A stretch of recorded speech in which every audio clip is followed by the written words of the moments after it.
भाई कुछ पार्टियों ने पता है ना एकदम ठीकरा ले लिया है।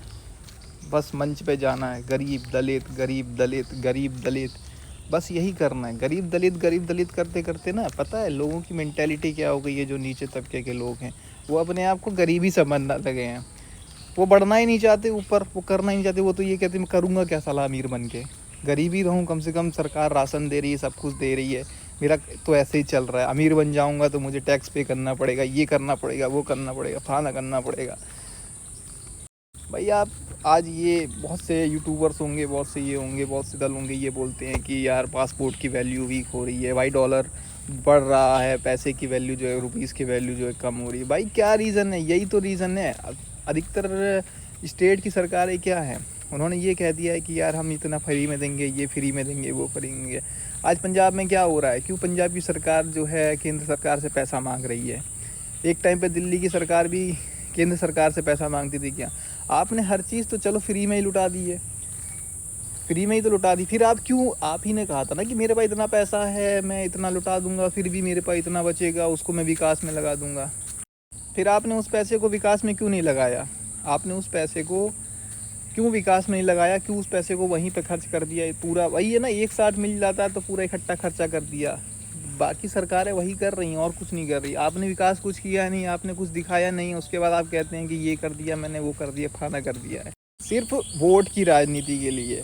और जब लोगों को अब क्या है कि सरकारी जो है, सरकारी तंत्र में जो है, सरकारी लोगों की वैल्यू अभी बहुत कम है, ठीक है। उससे ज़्यादा प्राइवेट सेक्टर में लोग हैं।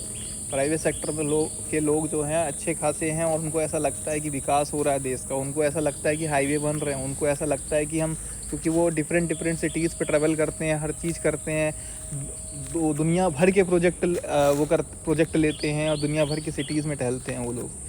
तो उन लोग को पता है कि मेरा बच रहा है, टाइम बच रहा है, मेरा पेट्रोल बच रहा है, मेरा ये बच रहा है, मेरा फलाना बच रहा है, तो वो क्यों नहीं गवर्नमेंट को वोट करेंगे? क्यों वोट चोरी हो रहा है? अब पता चला होगा आपको। सिर्फ कह देने से ये चीज़ नहीं मानी जा सकती कि वोट चोरी हो रहा है। आप उस चीज़ को फुल्ली प्रूफ कीजिए।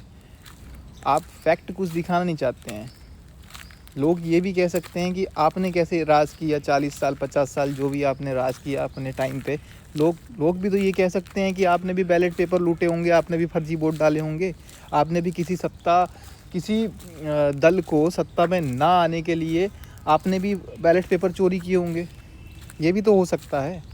राहुल गांधी से बोलिए ना, अगर उनको ऐसा लगता है कि रियल में वोट चोरी हो रहा है, तो चुनाव आयोग जब बोल रहा है कि वो लिख के दें वोट चोरी हो रहा है और इस चीज़ को प्रूफ करें, तो राहुल गांधी उस चीज़ को करते क्यों नहीं, डिफेंड क्यों नहीं करते उस चीज़ को? या फिर कोई भी दल उस चीज़ को क्यों, सिर्फ चुनाव का एक मुद्दा बनाना है, चुनाव जीतना है किसी भी तरीके से, बस यही एक जो रह गया है, मुद्दा रह गया है पार्टीज़ का। हर पार्टीज़ का यही मुद्दा रह गया है कि हाँ, उनके पास एक मुद्दा है कि फलाना पार्टी को कैसे नीचा दिखाना है, कैसे उनके वोट चोरी करने पर।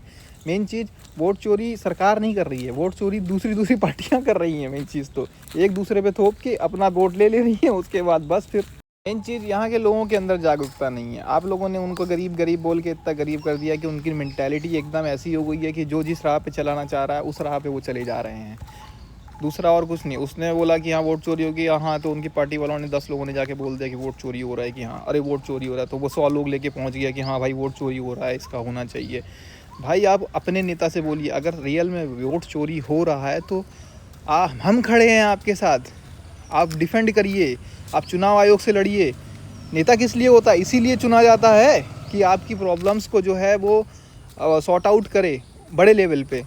तो आप क्यों नहीं बोलते हैं उसको? क्यों रैलीज पे क्यों गाना? आप उसको मीडिया पे क्यों गाना? आप जाके चुनाव, वही कैमरा वही मीडिया लेके आप चुनाव आयोग में जाइए ना, उससे बोलिए कि हाँ वोट चोरी हो रहा है, हमारे पास प्रूफ है, हमको ये इसके बारे में इंक्वायरी करनी है। वो नहीं होगा किसी से, क्योंकि ये जो राजनीति है ना, इतने गंदे स्तर की राजनीति हो गई है आज की डेट में। हर दल की बात है, हर राजनीतिक पार्टी, इतने गंदे टाइप की राजनीति हो रही है ना आज के टाइम में, उसका कोई तोड़ नहीं है। सारे चाणक्य तो भारत की पॉलिटिक्स में खड़े पड़े हैं। क्या होगा फिर? हर कोई अपनी चाणक्य बुद्धि लगाता रहता है उधर से। और मेन चीज़ तो भाई मैं कांग्रेस वालों को बोलता हूँ, मल्लिकार्जुन खड़गे का मुंह पहले तो चुप कराओ भाई। भाई वो जहाँ के भी हों, उनका मतलब उनकी हिंदी ऐसे निकलती है ना कि भाई वो सीधा दिल पे लगती है किसी के। भाई ऐसे इतने गंदे गंदे वर्ड यूज़ करते हैं भाई। जो भी है भाई, आपको अगर नहीं होता तो आप उसको इंग्लिश में यूज़ कीजिए। आपकी जो लैंग्वेज बेटर है ना, उस पर आप उसको प्रोनाउंस कीजिए, ना कि आप उसको कन्वर्ट करके आप हिंदी में बोलते हैं। वो वर्ड इतना गंदा लगता है ना, वल्गर वर्ड लगता है कि कुछ कहने को नहीं। उनके बयान्स कभी आप सुनिए उनके, आपको पता चलेगा कि किस हद तक वो एक तरीके से बयान में नहीं आते। वो एक टॉन्ट बोलते हैं ना, वो गंदे वाले टॉन्ट बोलते हैं, उसमें आता है वो।